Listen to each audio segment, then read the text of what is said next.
Sesungguhnya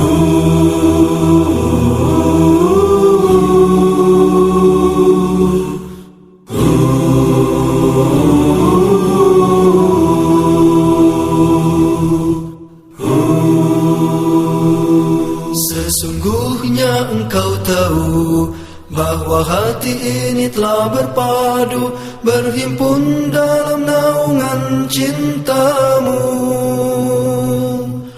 bertemu dalam ketaatan, bersatu dalam perjuangan, menegakkan syariat dalam kehidupan. Assalamualaikum warahmatullahi wabarakatuh. Alhamdulillah, wassalatu wassalamu ala rasulillah Muhammad ibni Abdillah wa ala alihi wa ashabihi wa man tabi'ahum bi ihsanin ila yaumal qiyamah. Pada kali ini admin akan mengisahkan peristiwa yang luar biasa di mana terjadi sebuah pertempuran yang paling epik sepanjang sejarah Islam. Dikatakan epik karena dalam pertempuran itu berlangsung hanya kurang dari 2 jam, musuhnya luluh lantak. Pertempuran itu terjadi pada tanggal 29 Agustus tahun 1526 Masehi atau 21 Zulqa'dah tahun 932 Hijriah. Pertempuran antara kehilapan Turki Utsmani, kehilapan Ottoman yang saat itu dipimpin oleh Sultan Sulaiman I atau lebih dikenal dengan Sultan Sulaiman Al-Qanuni melawan kerajaan Hungaria yang beragama Nasrani yang saat itu dipimpin oleh Raja Lajos II atau Raja Louis II. Pertempuran itu berlangsung di dekat lembah Mohak, makanya pertempuran itu dikenal dengan Perang Mohak. Sababiah atau latar belakang perang tersebut dipicu atas kematian utusan Sultan Al-Qanuni dari Ottoman yang dieksekusi mati oleh Raja Louis II ketika utusan tersebut mau mengambil jizah. Jizah itu sendiri diambil dari kata zaza yang artinya kompensasi. Istilah ini digunakan bagi non-muslim yang di bawah perlindungan naungan negara Islam atau bisa disebut dengan kafir zimmi. Jizah adalah biaya untuk perlindungan bagi mereka, keamanan bagi mereka, kesejahteraan mereka, dan punya hak yang sama dalam menjalankan agamanya.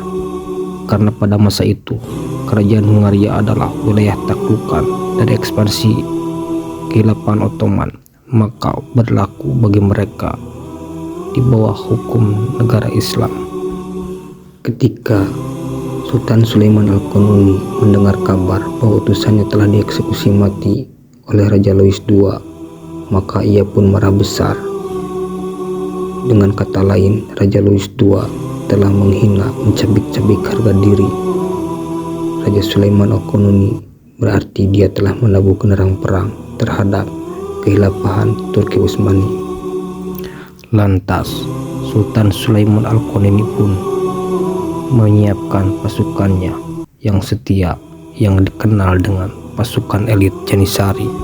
Sultan Sulaiman Al-Qanuni dan pasukan Janissary mengadakan long march karena jarak dari istana Turki ke kerajaan Hungaria adalah sekitar kurang lebih 1300 km atau 13 hari perjalanan dengan berjalan kaki.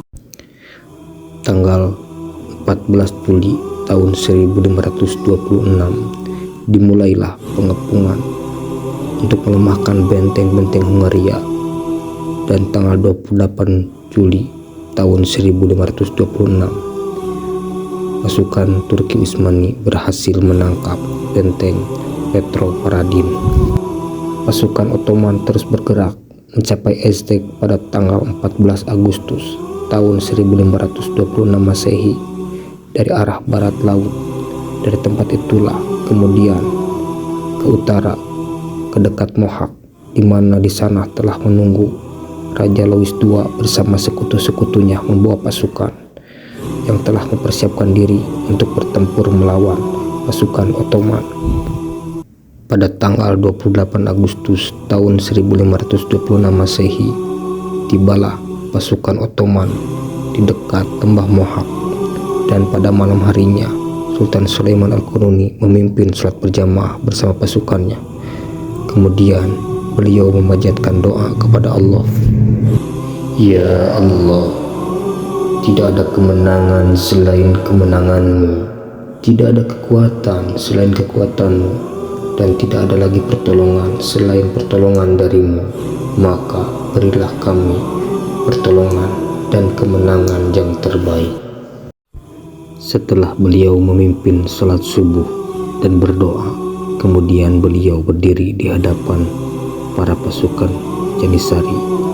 Lalu kemudian beliau berkata, wa kani bi Rasulillahi sallallahu wasallam yang zuru ilaikum al-an, yang artinya kurang lebih, aku di sini seperti Rasulullah sallallahu alaihi wasallam yang sedang menyaksikan kalian menolong agama Allah, berjuang menyambut surganya Allah, maka sambutlah surganya Allah ini.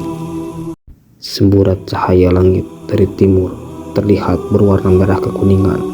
Matahari sudah terang, tanda pagi sudah beranjak siang, dan kedua pasukan telah siap siaga di posisinya masing-masing untuk saling menghabisi di pertempuran, saling menghantam untuk meraih sebuah kemenangan. Sultan Sulaiman Al-Qanuni mengatur formasi dan strategi pasukan elit Janisari yang berjumlah 100.000 orang diatur menjadi 4 bagian. Bagian pertama adalah pasukan infanteri, pasukan pejalan kaki berada paling depan dengan bercetakan pedang. Bagian kedua dan ketiga adalah pasukan kavaleri untuk menyisir lambung kiri dan kanan, bersenjatakan tombak dan pedang dengan berkendaraan kuda. Sisanya adalah pasukan artileri dengan membawa senjata meriam, siap menghujam, menghantam, dan menghanguskan musuh-musuh di pertempuran. Sementara Raja Louis II merasa percaya diri karena dibantu sekutu-sekutunya dan aliansi negara-negara lain. Di antaranya adalah Kerajaan Bohemia, Kerajaan Polandia, Kerajaan Negara Gereja, Kerajaan Romawi Suci. Mereka siap membantu mengalahkan Turki Utsmani bersama Raja Sulaiman Al-Qanuni. Hari menjelang siang, kedua pasukan masih menahan diri, tidak ada yang saling menyerang. Tiba-tiba terdengar pekikan gema takbir berkumandang dari arah pasukan Janisari. Kemudian Raja Sulaiman Al-Qanuni memerintahkan pasukan infanteri untuk segera menyerang pasukan Raja Louis II. Sementara pasukan kavaleri dan artileri masih belum bergerak dan menunggu instruksi dari Sultan Sulaiman Al-Qanuni. Ketika melihat pasukan Sultan Sulaiman dari beberapa meter mulai bergerak menyerang, lantas Raja Louis II merespon dengan cepat dengan mengerahkan seluruh pasukannya ke medan pertempuran untuk mengalahkan pasukan Sultan Sulaiman Al-Qanuni. Di tengah-tengah pertempuran begitu sengit antara pasukan Raja Louis II melawan pasukan infanteri dari pasukan Janisari Sulaiman Al-Qanuni, korban pun berjatuhan dari kedua pasukan. Sementara pasukan kavaleri dan pasukan artileri masih belum bergerak dari Sulaiman Al-Qanuni. Tiba-tiba Sulaiman Al-Qanuni menginstruksikan pasukan infanteri untuk mundur ke belakang seperti menderita kekalahan, dan pasukan infanteri pun mundur dengan cepat. Melihat mundurnya pasukan Sulaiman Al-Qanuni, pasukan Raja Louis II dan sekutunya merasa di atas angin. Mereka terus merangsek ke depan, ingin membantai, menghabisi musuhnya, yaitu pasukan Sulaiman Al-Qanuni. Setelah pasukan Raja Louis II masuk ke pertahanan pasukan Sulaiman, Tiba-tiba terlihatlah meriam di depan mereka dan menghantam pasukan depan dari Raja Louis II. Mereka kaget dan terkejut dengan situasi seperti itu. Mereka baru sadar ternyata mereka telah dijebak untuk masuk ke dalam. Belum reda rasa terkejut mereka, tiba-tiba dari sayap kiri dan kanan menyerang pasukan kavaleri dengan berkendara kuda, menyisir lambung kiri dan kanan mereka. Pasukan Raja Louis II menambah deretan jumlah pasukan yang tumbang di medan perang. Di sisi lain, pasukan barisan belakang dari Raja Louis II terus maju merangsek ke depan karena mereka tidak tahu situasi yang di depan. Yang mereka tahu mereka akan meraih kemenangan. Ditambah lagi kabut yang begitu tebal menghalangi pemandangan. Sementara pasukan kavaleri Sultan Sulaiman Al-Qanuni terus menyisir lambung kiri dan kanan. Mereka terus membabat habis lawan-lawannya. Sementara pasukan infanteri yang tadi mundur ke belakang maju lagi ke depan untuk membantai musuh-musuhnya, yaitu pasukan Raja Louis II. Pasukan Raja Louis II yang di barisan depan luluh lantak, terkapar habis. Sisanya mereka panik ketakutan. Mereka bingung mau kemana karena dari belakang terus merangsek ke depan saking banyaknya pasukan. Sementara pinggir kiri dan kanan sudah ada pasukan kavaleri yang siap menghantam, dan di depan ada meriam dan pasukan infanteri terus menyerang. Pasukan barisan belakang Raja Louis II baru sadar ketika pasukan kavaleri Raja Sulaiman Al-Qanuni sudah ada di depannya. Mereka panik. Kenapa bisa seperti ini? Saking paniknya, mereka lari tunggang langgang dan kabur terbirit-birit ke belakang. Ada yang masuk ke lembah Mohak dan mati di sana.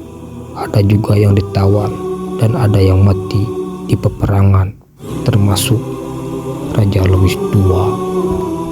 Setelah kematian Raja Louis II, akhirnya kemenangan diraih oleh pasukan Sulaiman Al-Qanuni dan menahan sekitar 2.500 orang pasukan Raja Louis II. Ternyata strategi perang Sulaiman Al-Qanuni dengan memajukan pasukan infanteri kemudian menarik mundur secepatnya adalah untuk menjebak pasukan Raja Louis II untuk masuk ke dalam dan menghancurkannya. Dalam waktu kurang dari 2 jam, pasukan Raja Louis II dan sekutu-sekutunya hancur habis di perang Mohak, dan ini menyimpan trauma yang begitu besar terhadap bangsa-bangsa Eropa. Itulah sepenggal kisah kejayaan Islam pada masa Turki Utsmaniyah yang dipimpin oleh Raja Sulaiman Al-Qanuni. Ini adalah sejarah nyata, bukan fiktif seperti yang ada di TV-TV film Abad Kejayaan tentang Raja Sulaiman. Itu adalah kisah novel roman picisan. Maka jangan percaya dengan pengaburan-pengaburan sejarah atau distorsi sejarah mereka. Semoga ini menjadi inspirasi bagi kaum muslimin wal muslimat dan ikhwah fillah semuanya. Jika ada narasi, video ataupun apapun yang kurang baik di sini, mohon dimaafkan dan mohon komen dan sarannya. Terima kasih. Assalamualaikum warahmatullahi wabarakatuh.